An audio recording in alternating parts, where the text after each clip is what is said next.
बल्कि मैं ये समझती हूँ कि लड़के की माँ एक हद तक उसको अपने हस्बैंड के रुतबे तक ले आती है और बीवी को सिर्फ वो लफ्ज़ों में नहीं दिल से कबूल करे। यहाँ की मदर इन लॉ जो है वो डॉटर इन लॉ को एक इंडिपेंडेंस देती है। Assalamualaikum. This is BBG Vinagoindi with a new episode of Writer on the Road.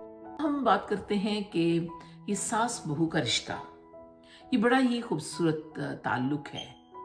इस ताल्लुक को यूं समझें कि माँ जो है अपने बेटे को मुकम्मल होता देखती है। एक बेटा, एक मर्द जो कि और दो औरतों के लिए एक टग ऑफ वॉर बना के रख देते हैं माशरे में।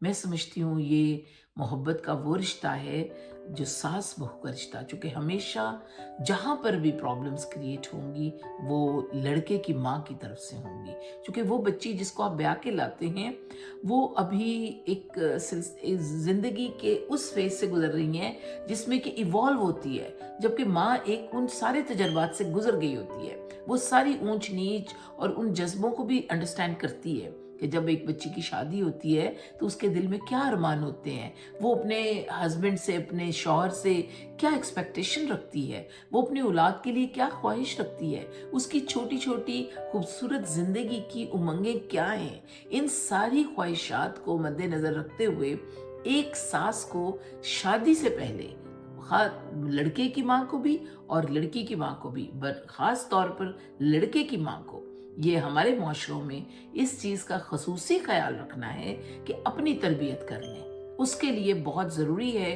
कि आप अपने माइंड को प्रिपेयर करें कि आपका बच्चा शादी होने लगा है और वो शादी के बाद उसको इस चीज़ को, इस डोमेन को, इस डायनामिक को एक्सेप्ट करना है। ये तो हम समझते हैं कि इस वाक़े के पस मंज़र में हम बात तो करनी ही थी, लेकिन ये ऑलरेडी एक मेरा टॉपिक था जिसके ऊपर हम प्रोग्राम भी करना चाह रहे थे। लेकिन ये खाली हमारे ईस्ट का मसला नहीं, ये वेस्ट का भी मसला है कि हमेशा मदर इन लॉ जो होती हैं वो बेशुमार प्रॉब्लम्स क्रिएट कर सकती हैं। इसके लिए यहाँ की मदर इन लॉ जो है वो डॉटर इन लॉ को एक इंडिपेंडेंस देती है। देखने में यही आया कि ये नेवर एंडिंग बैटल का रिश्ता, यानी सास और बहू का रिश्ता, इसको किस तरीके से ख़त्म किया जाए। आज की सासें ऐसी नहीं थी, हम तो यही कह रहे थे, हम यही सुन रहे थे कि चूँकि वो स्पेस दे रही हैं, जनरेशन ने और इस पूरे माहौल ने उनके जहनों के ऊपर ये असर किया कि आपको अगर अपने बेटे से मोहब्बत रखनी है तो आप उसकी बीवी को खुश रखें और बीवी को सिर्फ वो लफ्ज़ों में नहीं दिल से कबूल करें, और दिल से यूं कबूल करें कि रब ने आपको एक बेटी दी है।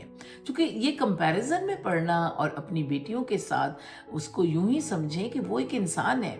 सबसे पहले जब हम बच्चों को भी अपनी प्रॉपर्टी ना समझें, कभी भी ना समझें। हम ये समझते हैं हम प्रॉपर्टी क्या, बल्कि मैं ये समझती हूँ कि लड़के की माँ एक हद तक उसको अपने हस्बैंड के रुतबे तक ले आती है कि वो ही अपने हस्बैंड से दूर होना शुरू हो जाती है और अपने बेटों के नज़दीक हो जाना शुरू हो जाती है। ये भी एक बहुत ही अजीब बात है। इसलिए हर रिश्ते का एक अपना एहतराम होना चाहिए, एक अपना मुकद्दम जो उसकी मुकाम है उस तक ही रखना चाहिए, उस हद तक उसकी बाउंड्रीज क्रॉस नहीं करनी चाहिए। ये तो हो गई एक बात। दूसरी बात ये है कि जब आपकी बहू अपने घर में आप ले आते हैं अपनी बहू को, तो उसके बाद आप खुद एक बाउंड्रीज ड्रॉ कीजिए।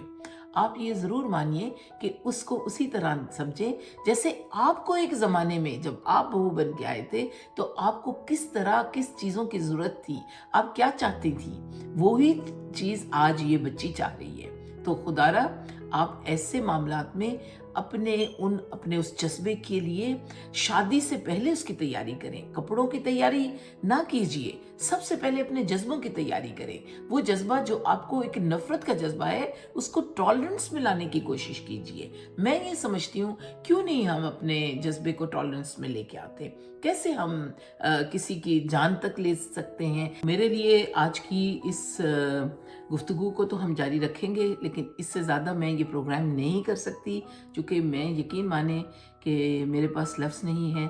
अब मेरी ख्वाहिश है और मैं इसके लिए फ़ाइट भी हम अपने तौर पर कॉलम लिख कर, प्रोग्राम करके या किसी तरह भी हमने ख़वातीन को नहीं बल्कि इन रिश्तों को, इन तमाम रिश्तों को हमने एक तहफ़्फ़ुज़ देना है। हमारे क़वानीन में भी इसकी बहुत बेशुमार, इसका मैं समझती हूँ अभी एक लूप है, और वो लूप होल है जिसकी वजह से चूँकि पुलिस से लेके ऊपर तक हमारी जुडिशरी तक इसको सही होने की ज़रूरत है, ताकि इनके फ़ैसले भी हों और एक कड़ी से कड़ी ऐसे मामलात में सज़ा दी जाए, ताकि कोई किसी का इस तरह का नुकसान आइंदा से ना हो। तो उम्मीद है कि आप भी हमारे इस प्रोग्राम, अगला जो हम प्रोग्राम करेंगे, इसकी अगली जो हमारी किस्त होगी वो इसी के मुताबिक होगी। लेकिन मेरा दिल इस वक्त खून के आंसू रो रहा है, और मैं यकीन माने कि मेरे पास लफ्ज़ नहीं है। लेकिन आज इतना ही, फिर इंशाल्लाह कल आपसे मुलाकात होगी। अस्सलाम वालेकुम।